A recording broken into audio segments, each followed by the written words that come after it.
우리 서로 인사하실까요? 우리 앞뒤로 옆 사람과 인사합니다. 기도하면 됩니다. 구하라, 찾으라, 두드리라. 믿음의 기도가 답입니다. 아멘. 믿음의 기도가 답입니다. 할렐루야. 믿음으로 승리합시다. 오늘은 사사 삼손 이런 제목으로 말씀을 보려고 합니다. 사사란 구약 시대의 한 직임을 말하는 것인데 재판관 역할도 했고 종교 지도자 역할도 했고 정치 지도자 역할도 했고 군사를 지휘하는 군대 지휘관 역할도 하는 그런 여러 가지 복합적인 역할을 감당했던 그런 직임을 말합니다. 사사. 그래서 영어 성경에는 이제 쩌지 이렇게 나오는데 심판, 재판관 이런 의미가 있지요. 사사는 왕족이나 귀족 출신이 아니고 또 제사장 출신도 아니고 그냥 일반 평범한 사람들 중에서 하나님이 그들을 부르셔서 사용을 하셨단 말이에요. 그래서 소몰던 사람도 있고 양치던 사람도 있고 다양한 그런 위치에서 있던 사람들이 쓰임을 받았습니다. 사사 시대를 말한다고 한다면 모세 이후에 여호수아가 모세 뒤를 이어 이스라엘 백성들을 이끌고 이렇게 나아갔습니다. 그래서 가나안을 정복하는 과정에 여호수아가 쓰임을 받고 그 다음에 가나안 땅을 다 정복을 한 후에 땅을 분배를 하고 그리고 나서 여호수아가 죽은 다음에 왕을 뽑아서 왕정시대가 열리기 전까지를 사사시대라고 하는데 한 350년 정도 그 기간에 사사시대가 이렇게 기록이 되어 있습니다. 그 중에 많은 사사들이 있었는데 삼손도 그 중에 사사주 한 사람이었습니다. 여사사 드보라가 있고 처음 사사 온니엘이라는 사람도 있고 기드온 우리가 잘 아는 기드온도 사사이고 여러 사사들이 있었단 말이에요. 사사시대의 특징을 들려면 자주 말씀을 드렸지만 하나님 앞에 이스라엘 백성들이 신앙을 잘 가지고 살아가다가 이게 좀 편안하고 하다 보면 이제 신앙이 느슨해지고 또 하나님을 멀리하고 죄 가운데 살아가는 그런 일들을 이제 행하게 되죠. 그럼 하나님이 또 그들을 징계하시고 책망하시고 심판을 하시는데 그 주변 나라를 통해서 하나님은 징계를 하신단 말이에요. 그리고 나서 백성들이 또 못 살겠습니다. 살려주세요. 힘듭니다. 고쳐주세요. 회복시켜주세요. 그러면 하나님이 또 그들을 용서해 주시고 사사를 통해서 또 평정을 하게 하고 그리고 나서 또 회복이 돼서 은혜 가운데 살다 보면 또 느슨해져서 신앙이 나태해지고 그렇게 된단 말이에요. 그것이 계속 반복되는 역사가 사사시대라고 할 수가 있습니다. 우리가 16장을 보았지만 사사기 13장 1절에 보면 거기에 이런 말씀이 있습니다. 이스라엘 자손이 다시 이전에도 그렇게 했는데 다시 여호와의 목전에 하나님 앞에서 악을 행하였으므로 우상 숭배를 하고 말씀대로 살지 아니하고 그렇게 했단 말이죠. 그래서 그들을 40년 동안 블레셋 사람의 손에 넘겨 주시니라. 그러니까 블레셋 사람들이 쳐들어와서 이들을 힘들게 하고 이스라엘 백성들을 괴롭히고 그렇게 했단 말이에요. 이 블레셋이 팔레스타인이라는 말이에요. 오늘날 팔레스타인, 블레셋, 팔레스타인. 그런 일이 있는 중에 하나님께서 마노아라고 하는 사람을 택하시는데 그 마노아는 이스라엘의 12지파 중에 단지파에 속했습니다. 단지파 중에 마노아라고 하는 사람, 그가 결혼을 해서 부인과 둘이 살고 있는데 이 아내가 임신을 하지 못했습니다. 불임이었던 것 같아요. 그런데 어느 날 여호와의 사자가 이 마노아의 부인에게 나타나 예언을 합니다. 네가 임신을 하여 아들을 낳을 것이다. 그런데 아들을 낳으면 포도주와 독주를 마시지 않도록 하고 부정한 것을 먹지 않도록 주의시켜 잘 준비하라 이랬단 말이에요. 그러니까 태교를 가르쳐 준 거예요. 임신하였을 때 어떻게 태교를 해야 되느냐? 포도주, 독주 마시지 마라. 뭐 임산부가 당연히 술은 먹지 말아야 되겠죠. 그런데 부정한 음식, 부정한 것도 먹지 마라. 이스라엘 백성들은 부정한 것, 하나님 부정하다 한 것을 먹지 말아야 했단 말이에요. 굽이 갈라지지 않은 거, 되새김질하지 않는 거, 이런 것들 먹지 말게 했어요.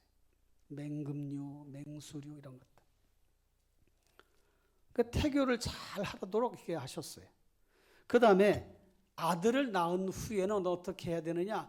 아들을 낳은 후에 양육하는 방법도 가르쳐 주셨습니다. 아들을 낳으면 그의 머리에 삭도를 대지 말아라. 삭도는 칼을 말하는 것인데 다시 말하면 머리를 깎지 말라는 거예요. 머리 깎지 말게 하라. 그리고 태에서 나옴으로부터 하나님께 바쳐진 나실인이 됨이라. 나실인이라고 하는 것은 구별된 사람, 성별된 사람을 뜻하는데 이 나실인은 머리를 깎지 않고 시체를 가까이 하지 않고 부정한 것을 먹지를 않았단 말이에요. 독주도 마시지 않고 이렇게 했어요. 그가 블레셋 사람의 손에서 이스라엘을 구원하기 시작하리라. 그러니까 블레셋 사람들이 이스라엘을 계속 괴롭히게 되는데 하나님은 삼손이라고 하는 이 사람을 마노아의 가정에 태어나게 해서 그로 하여금 이스라엘을 괴롭히는 블레셋을 대항해서 막아내도록 사사로 세우시려는 뜻을 가지고 계셨던 거죠. 이 여인이 그 이야기를 듣고 자기 남편 마노아에게 얘기합니다. 여보, 내가 오늘 여호와의 사자를 만났어. 그 여호와의 사자가 이렇게 하라고 이야기했어. 그러니까 마노아가 하나님 앞에 기도합니다. 하나님, 내 아내에게 보내주셨던 그 사자를 저에게 다시 보내주십시오.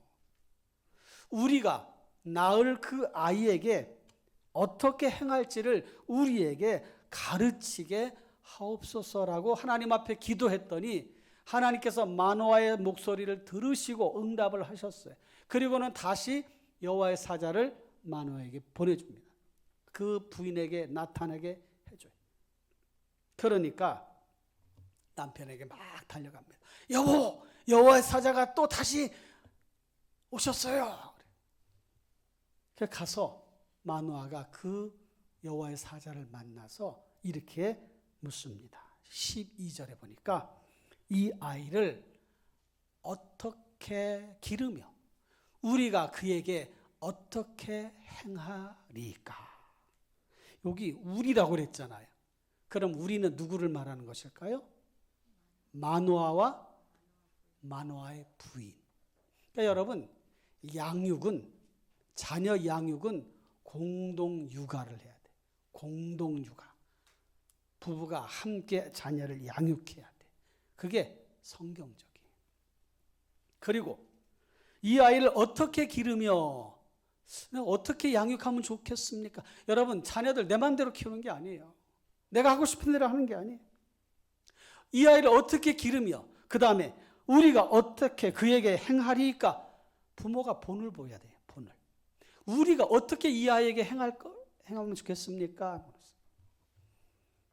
그러니까 여호와의 사자가 포도나무 소산 먹지 말고 포도주와 독주 마시지 말며 어떠한 부정한 것도 먹지 말고 내가 그에게 명령한 것은 다 지킬지니라. 그래서 그렇게 이야기를 확실하게 듣고 나서 예, 알았습니다. 그리고는 너무 큰 은혜를 받았기 때문에 염소 새끼 하나를 잡아가지고 이 여호와의 사자를 대접을 하려고 그러는 거예요.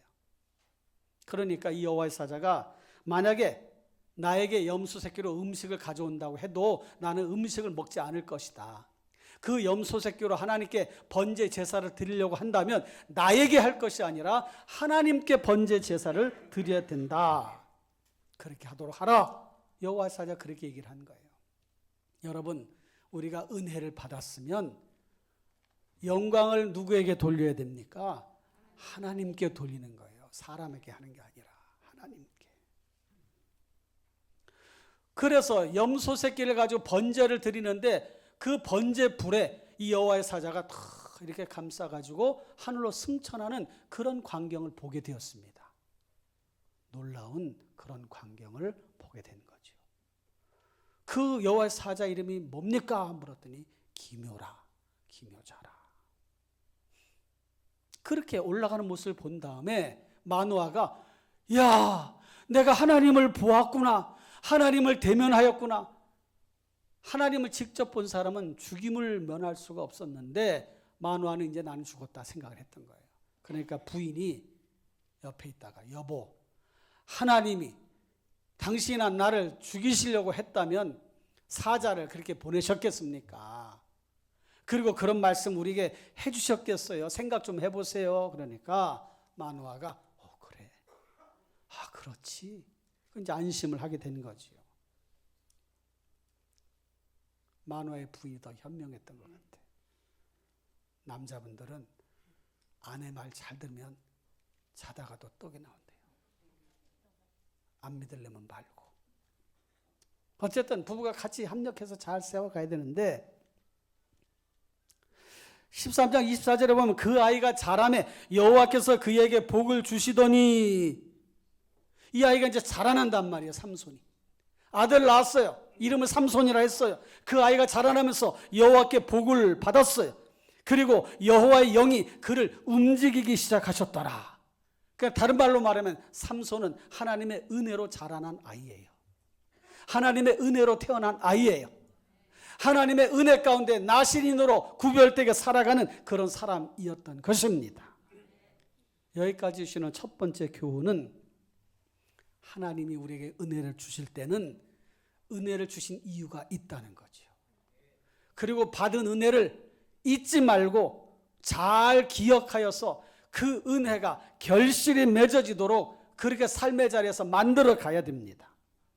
삼손은 나실인으로 구별을 받았고 포도주, 독주 마시지 말라 했을 때 지켰고 부정한 것 먹지 말라 했을 때 먹지 아니하였고 지켰던 거예요.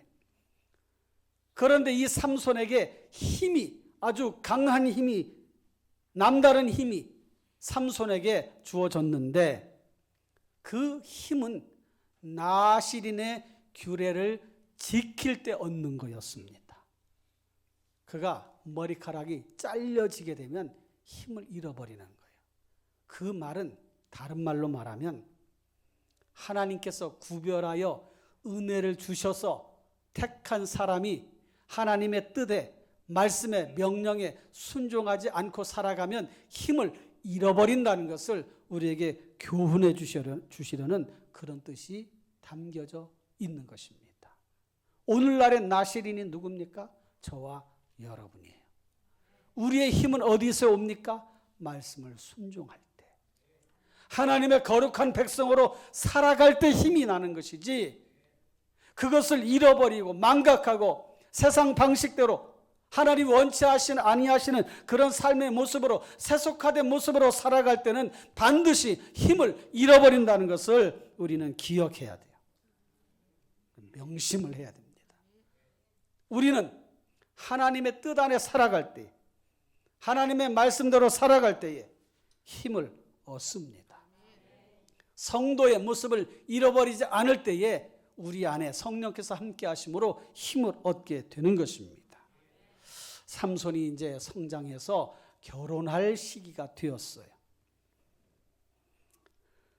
그래서 삼손이 블레셋 사람의 그 지역으로 가보니 한 여성이 있는데 자기 마음에 들어서 이 블레셋 여인을 아내로 삼으려고 아버지에게 와서 이야기를 합니다. 아버지, 제가 딥나라고 하는 지역에 내려가 보았더니 이 딥나는 원래 단지파 지역이었는데 블레셋에게 뺏겼어요. 그러니까 거기 블레셋 많은 사람들이 살고 있었는데 거기에 한 여성을 보니까 너무 내 마음에 들어서 내가 내 아내로 삼고 싶습니다. 아버지 허락해 주십시오. 이렇게 아버지한테 말씀을 드렸더니 아버지가 결사반대라는 거예요. 무슨 말이냐? 어찌 이방 여인과 결혼할 수가 있느냐? 그래서는 안 된다. 내 눈에 흙이 들어가기 전엔 그럴 수 없어. 성경이 이 말은 없지만 그 정도로 강력하게 얘기를 한 것 같아요.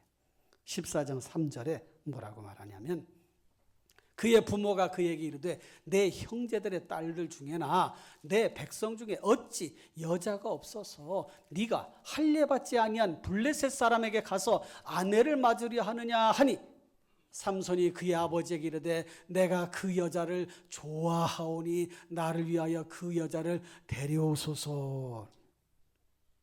아주 삼손이 지금 이게 아주 정신이 나갔어요 지금.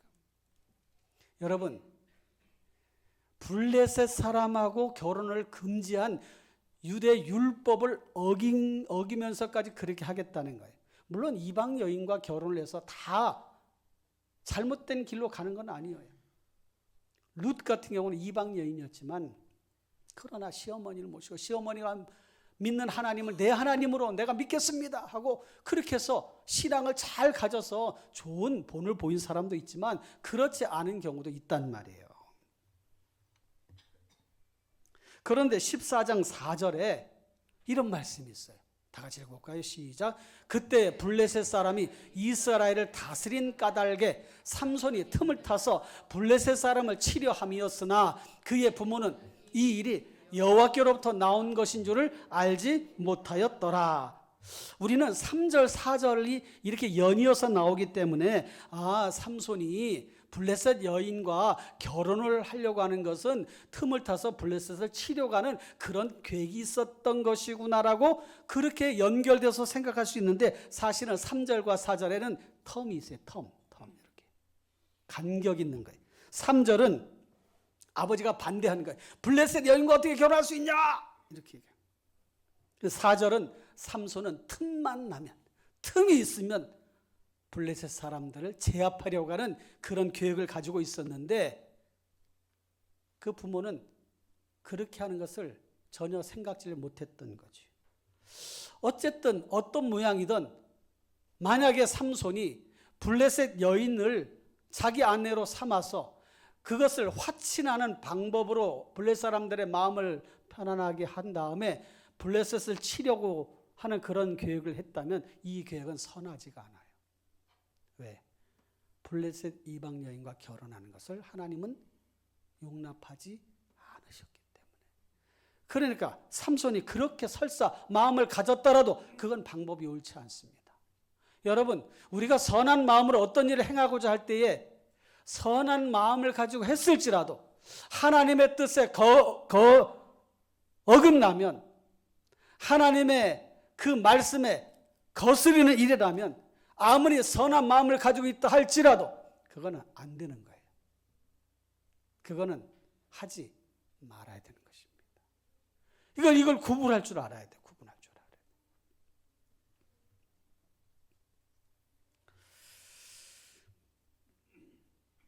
자식이 이기는 부모 없다고 그래서 결국은 마누아가 그 삼손이 원했던 블레셋 여인을 며느리로 맡기 위해서 삼손과 함께 이제 그로 내려가게 됩니다. 내려가는 중에 삼손이 걸음이 좀 빨랐던지 앞서 막 가다 보니까 젊은 사자 으르렁거리면서 사자가 앞에 탁 나타났어요. 그때 여호와의 영이 삼손에게 강하게 임하였다고 성경은 말씀합니다. 그러니까 삼손은 자기에게 하나님의 영이 강하게 임하는 것을 느끼는 사람이었어요. 하나님의 영이 그에게 임하는 것을 알았던 사람이었어요. 그 힘이 어디서 오는지도 알았던 사람. 이 힘이 내가 내 안에서 나타난 게 아니라 하나님의 영에 사로잡혔을 때 나에게 힘이 생기는구나. 그걸 알았던 사람이에요. 그 사자를 염소 새끼를 찢듯이 찢었어요. 사자를 죽인 거예요. 그러고 나서 이 다음에 다시 이제 그 여인에게 가려고 하다 보니 이전에 죽였던 그 사자의 벌들이 거기에 다 이렇게 막 있는 거 벌집을 지어놨나 봐요. 거기 꿀이 있었어요. 그래서 이 삼손이 그 꿀을 자기도 먹고 그 꿀을 떠다가 부모에게도 드렸는데 부모에게는 이게 어디서 났는지를 가르쳐주지 않은 거예요. 어쨌든 그렇게 하고 난 다음에 딥나로 내려갔습니다. 딥나로 내려갔는데 거기에서 잔치가 벌어졌어요. 삼손의 아버지가 잔치를 열은 거예요. 말하자면 자기 아내 그 친정집에서 잔치를 벌이는데 일주일간 잔치를 벌입니다. 14장 10절에 보면 주목해야 될 말씀이 있어요. 다 같이 읽어볼까요? 시작. 삼손의 아버지가 여자에게로 내려가매 삼손이 거기서 잔치를 베풀었으니 청년들은 이렇게 행하는 풍속이 있음이더라. 대부분 잔치는 유대인들은 신부가 신랑 집에 와서 거기서 잔치를 하는 거예요. 그런데 여기 이방 풍습에는 신부 집에 가서 잔치를 열게 되었던 거죠. 이방 풍속대로 행했다는 거예요. 이미 삼손이 이방 문화에 익숙해져 가는 거예요. 익숙해. 그리고 거기에 젊은 무리들이 한 30명 정도 모였는데 거기서 먹고 마시면서 일주일 동안 있으면서 수수께끼를 내는 거예요. 일주일 동안 뭐 하고 지내겠어요. 그러니까 그것도 하나의 그 당시에 문화였는데 수수께끼를 내면서 그걸 풀고 하면서 재미를 삼았던 거지. TV가 없었으니까. 그 삼손이 수수께끼를 냅니다. 무슨 수수께끼를 내냐면 먹는 자에게서 먹는 것이 나오고 강한 자에게서 단 것이 나왔느니라. 이것이 뭘까? 그 젊은 사람들에게 내가 수수께끼를 낼 테니까 수수께끼를 니들이 맞추면 내가 배옷 30벌과 그 다음에 겉옷 30벌을 너에게 줄게. 만약에 너희가 못 맞추면 너희가 나에게 배옷 30벌과 겉옷 30벌을 줘야 돼. 어떻게 수수께끼 내볼까? 그랬더니 이 젊은이들이 30명이 이 삼손이 내는 수수께끼 못 맞출까? 그래 한번 내봐라 해서 내는 거예요. 일주일 지나도 아무리 생각해도 답을 찾을 수가 없어. 그러니까 이 젊은이들이 삼손의 아내에게 이야기를 하는 거예요.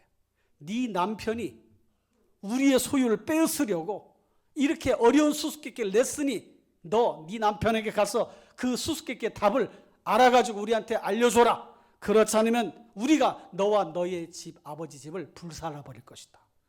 무서운 얘기를 하는 거예요.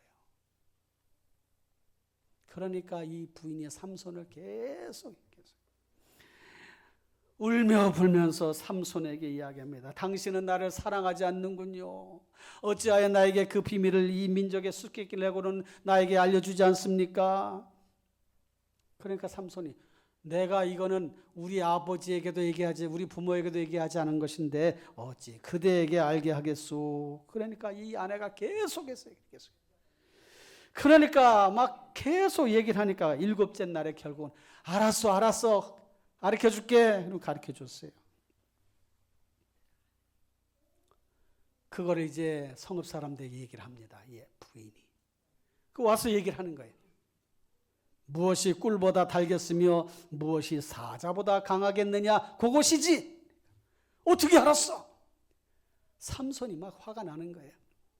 니들이 내 아내를 닥달하지 않았으면 내가 우리 아내에게만 얘기했는데 어찌 니들이 알 수 있겠느냐?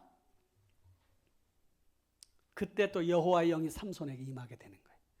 그래서 삼손은 그 옆에 동네 이스글로 내려가서 그곳 사람 30명을 죽이고 거기에서 약탈해가 노략을 해서 수수께끼 푼 사람들에게 그 수수께끼의 푼 값으로 옷을 준 거예요. 그리고는 분이 풀리지 않습니다.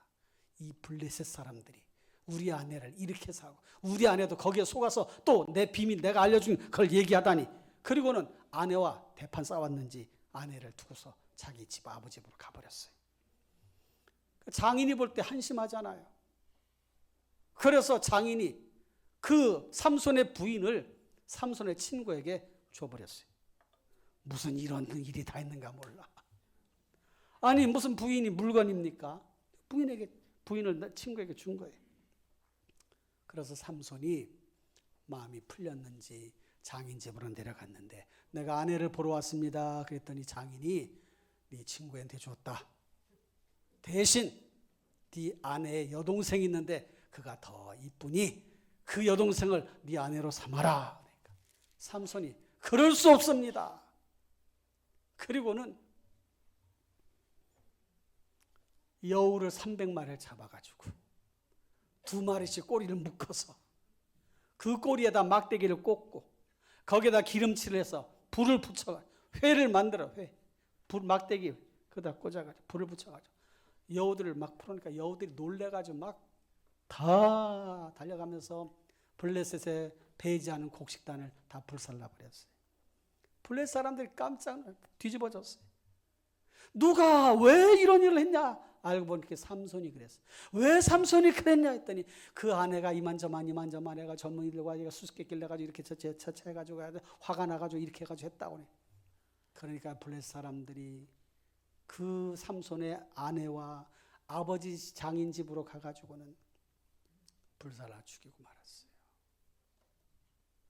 그 삼손의 아내와 장인은 그렇게 해서 죽고 말았습니다. 그리고 나서 에단 바위에 삼손이 있을 때에 블레셋 사람들이 때로 유다 민족을 공격하려고 들어가는 거예요. 그러니까 유대 사람들이 놀래가지고 아니 이 어떻게 된 일이냐 알아봤더니 삼손 때문에 그렇게 된 거예요. 그래서 삼손을 잡아가지고 블레셋 사람들이 주려고 유다 사람이 3,000명이 삼손의 집으로 몰려왔어. 그러니까 삼손이 그러면 나를 결박하시오. 그러나 나를 해치지는 마시오. 내가 순순히 결박을 당하겠소. 결박을 해서 블레셋에다 넘겨줬더니 그 결박한 건 무슨 힘이 있겠어요? 그냥 툭 쏟아버렸죠. 두 번째 교훈이에요. 여러분 믿음의 가정을 세워야 되고 믿음으로 가정을 세워야 됩니다. 믿음으로 가정을 세워야 되고 믿음의 가정을 세워야 되는 거예요. 여러분 지금 이게 어때서 이렇게 이런 상황이 되어졌습니까? 이방 문화, 이방 세속 문화 이런 것들에 물들어 있는 이런 상황 속에서 이런 일이 사단이 벌어지는 거예요. 삼손이 자기의 힘을 과시하려고 하는 그런 욕망, 감정을 조절하지 못해서 결국은 그 가정의 아내도 장인도 죽고 마는 그런 일을 당하게 됐던 거죠. 잘못된 방향으로 해결하려고 할 때에 그것이 제대로 그렇게 풀려져 가지 않았던 것이지요. 사랑하는 성도 여러분, 하나님을 믿는 사람은 하나님의 말씀의 법에 따라야 되고 하나님이 원하시는 가치 기준과 가치의 방법대로 살아가야 됩니다. 세속 문화에 마음을 빼앗기지 말고 하나님의 말씀대로 무장하며 살아갔더라면 이런 안타까운 일이 벌어지지 않았을 거예요. 그 후에 삼손이 방황을 합니다. 그래서 가사 지방에 내려가서 기생과 함께 이렇게 막 어울려서 노는 거예요. 그때 블레셋 사람들이 또 와서 위기 상황에 빠지게 되는데 힘이 세니까 거기서 벗어나게 되는 거예요. 그리고 나서 소래 골짜기에 가서 또 한 여인을 만나게 되는데 들릴라라고 하는 여인을 만나게 되지요. 이 들릴라의 이름 뜻이 음탕한 이런 뜻이었어요. 이 여인과 결혼한 그런 관계는 아닌 것 같은데 어쨌든 들릴라를 사랑했다고 성경은 말씀합니다. 그런데 블레셋 방백들이 들릴라를 찾아오는 거예요. 우리들이 각각 은 1,100개를 줄 테니 어떻게 하면 삼손을 결박해서 그를 굴복하게 할 수 있는가 비밀을 좀 알아서 우리에게 가르쳐 주시오. 그랬더니 들릴라가 삼손을 계속 이야기해요. 어떻게 당신은 그렇게 힘이 납니까? 어디서 납니까? 계속 이야기하니까 새로운 활줄 7으로 나를 결박하면 내 힘이 없어질 것이오. 알았어. 블레셋에 이야기하니까 그랬어요. 다 풀어버렸어요. 새 밧줄로 나를 결박하면 내가 힘이 없어집니다. 또 결박했는데 풀어놨어. 또 조릅니다. 어째 나를 이렇게 계속해서 거짓말로 말합니까? 들릴라가 계속 들들들들 볶으니까 머리털 7가닥 배틀에 날실에 섞어 짜면 될 것이요. 또 그렇게 했는데 그게 아무런 소용이 없어요. 16장 16절 보니까 16장 16절 다 같이 시작. 날마다 그 말로 그를 재촉하여 조르매 삼손의 마음이 번뇌하여 죽을 지경이라. 여러분 남편 들들 볶지 마시길 바라요. 날마다 이러니 살 수가 있습니까? 그래서 결국은 이야기를 해주는 거예요. 사실 나는 내 머리카락이 잘려지면 나는 힘을 잃게 돼요. 이걸 가르쳐주지 말아야 될 것을 가르쳐줬던 거예요. 그래서 이 들릴라가 블레셋 사람들과 얘기를 해서 내가 이렇게 알아냈으니 좀 기다리시오 하고 삼손이 들릴라의 무릎을 베고 잠들어 있을 때 머리 7가닥을 잘라버린 거예요. 지켜야 될 것을 지키지 못했던 거예요. 그 부인이라, 그 들릴라라고 하는 여인은 물질에 마음을 빼앗기만, 삼손을 진정으로 사랑한 게 아니에요. 돈보다 남편을, 아니 이 삼손을 더 사랑한 게 아니라 삼손보다 돈을 더 사랑, 물욕에 빠져 세속적인 가치관에 이렇게 쩌들어 있는 이 여인. 그래서 힘이 없어진 삼손을 결박해서 결박하자마자 두 눈을 뽑아버리고 말았어요. 삼손의 두 눈이 뽑혀지고 끌려가면서 맷돌을 돌리는 그런 신세가 됐어요. 그리고 나서 블레셋 사람들이 뭐라고 말하냐면 성경에 우리의 신이 우리의 원수 삼손을 우리 손에 넘겨주었다. 그리고는 우상 큰 다곤 신 앞에 제사를 드리는 거예요. 이게 웬 수치입니까? 그 백성들도 자기 신을 찬양하는 거예요. 그리고는 삼손을 불러다가 제주를 부리게 하자. 그리고 재미삼아 삼손을 그렇게 데려오라고 한 거예요. 여러분, 이런 수치스러운 일들이 왜 일어났습니까? 나시린에 지켜야 될 법도를 지키지 못하는 상황에 놓이게 되었을 때에 위기가 온 거예요.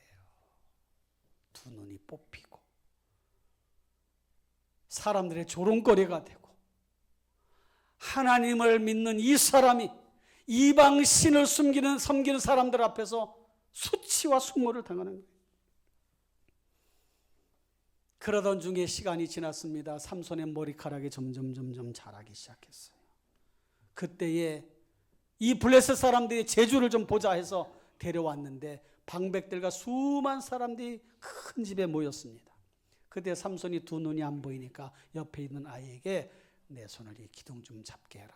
한쪽 손으로 기둥을 잡고 또 한쪽 손으로 기둥을 잡고 그리고 나서 기도하면서 하나님 앞에 마지막 기도하는 그 내용이 오늘 본문 말씀이에요. 뭐라고 그랬습니까? 주 여호와여 구하옵나니 나를 생각하옵소서. 하나님이여 구하옵나니 이번만 나를 강하게 하사 나의 두 눈을 뺀 블레셋 사람들에게 원수를 단번에 갚게 하옵소서. 단지 원수 갚는, 자기 원수, 개인적인 원수를 갚는 게 아니라 하나님은 삼손을 통해서 블레셋을 제압하시려고 하는 사사로서의 역할을 주셨던 거예요. 그래서 삼손이 이렇게 부르짖어 기도할 때에 하나님께서 그에게 힘을 또 주신 거죠. 그리고는 몸을 굽혀서 기둥을 잡고 몸을 굽혀서 엎드리니 그 기둥이 다 부서지면서 무너지면서 집이 무너졌는데 삼손이 죽기 전에 블레셋을 물리친 사람보다 이 죽는 순간에 물리친 사람이 더 많았다고 성경은 말씀하고 있습니다. 그런데 여러분, 오늘 이 사건은 어쩌면 비극적인 이야기일 수 있어요.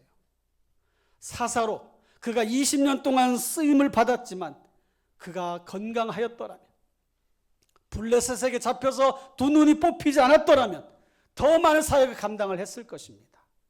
그리고 그는 하나님의 영이 그와 함께 하신 것을 늘 느끼면서 그럴 때마다 나귀 턱뼈로 1000명씩 죽이던 이 사람이, 사자를 손으로 찢어서 죽이던 이 사람이 계속해서 그 힘으로 사역을 감당을 했을 거예요. 근데 그렇게 하지 못했던 거죠. 사랑하는 성도 여러분, 우리의 힘은 어디에서 옵니까? 하나님의 영이 우리에게 임할 때에. 우리의 힘이 어디서 옵니까? 하나님의 백성으로 택함받은 성도라고 하는 이름으로 살아갈 때에, 하나님의 말씀을 기억하고 그 말씀을 준행할 때에 우리에게 힘이 오는 거예요. 세속적인 가치관, 인간관, 세속적인 물욕, 세속적인 그런 명예욕, 권세욕, 이런 것들이 세상 사람들에게 팽배하게 있을 때에 성도가 그런 것에 물들지 아니하고 순수한 신앙을 지키며 살아갈 때에 성도다운 삶을 살아가고 그 사명을 감당할 수가 있는 것입니다. 사랑하는 성도 여러분, 말씀을 맺겠습니다.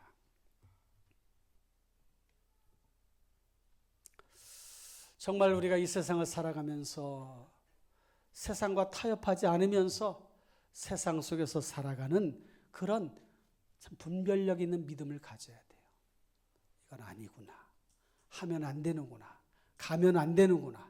해서는 안 되는구나. 만나서는 안 되는구나. 이거 분별할 수 있어야 된다는 거예요.